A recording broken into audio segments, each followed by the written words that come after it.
Hello, this is the Walt 200. Sorry I've been uploading lately. Not just interested in YouTube lately. I don't know. I just not feel like uploading. There hasn't been really much I really want to review anymore. Like One Punch Man is okay. I should probably do some reviews on that. But other than that, onto the video is going to be about a movie that I got requested to do called A Silent Voice. It's a pretty old movie, so I don't think there's going to be spoilers here, but there are going to be major spoilers just in case you haven't watched it.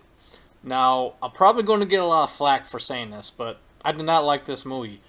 It's one of those feels train kind of anime movies where you're supposed to, have these kind of roller coaster of emotions and type kind of stuff. I don't really like that kind of stuff.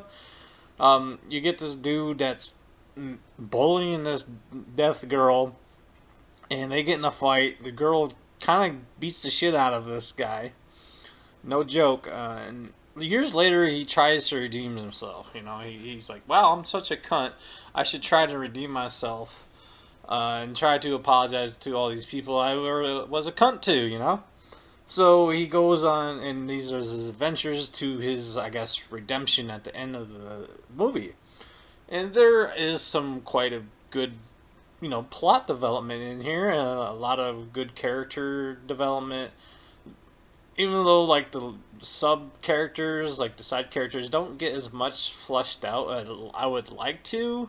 It's mainly about the guy and the chick, and the guy attempts suicide, I guess, more than once or just once. And he just plans just to try to more or less redeem himself from all the shitty things he's done in his life to people because he was a cunt, when he was younger. And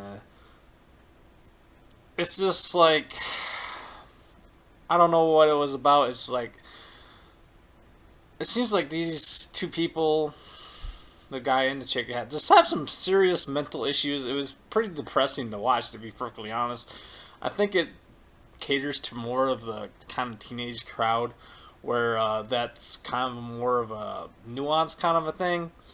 And it'd be better if I was younger. I might enjoy it because it's probably for that kind of a demographic age, a way younger age where you don't really exactly know how to deal with those kind of emotions. But when you grow up, you kind of find ways to deal with such issues. And all I was thinking throughout the movie is like, these two motherfuckers need some therapy. Like, just go to some fucking mental health clinic or something, because these motherfuckers need it.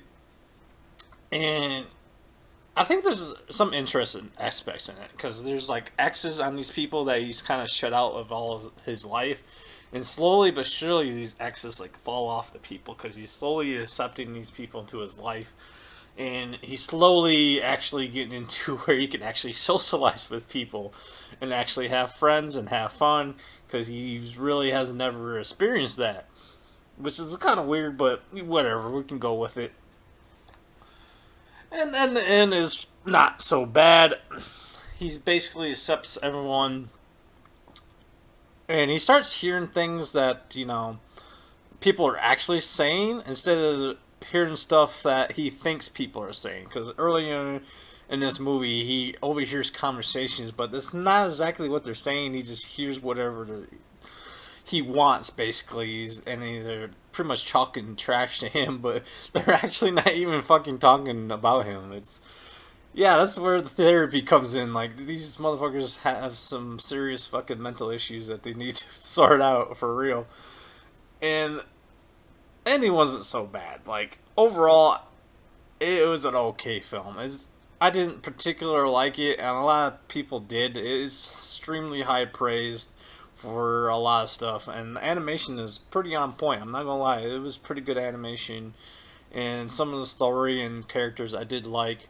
But overall, I don't like these field train kind of movies, and I was not completely invested in a lot of the characters because something happens in here that's kind of was really stupid. The chick tries to freaking kill herself for whatever fucking reason. Who knows? and the guy saves her and somehow lives, even though he dropped several stories into a fucking water. You know, it's possible to live through that. Don't get me wrong, but this guy like jumps out of bed later in the series in the movie. No broken bones or anything. They did say they took him out of ICU and stuff, but still, I don't think he'd be able to get up and walk off like that. It was really weird, and like no sirens that were modern went off, and he just walks right out of the fucking hospital, no fucking problem. Of course, I guess plot convenience. I guess I don't fucking know. That didn't really make any didn't make any sense that no one fucking stopped this guy from walking out of the fucking hospital. But in the end, he stops being a cunt. Basically, that's how I view him. He's just like, wow, he stopped being a cunt when like he could have just done this years ago, but he just wanted to be a cunt, you know. So like, ending's kind of the happy kind of ending where he's like, oh, he can accept everybody into his life now, and he's social and he's finally fucking normal and not a fucking nut job, basically.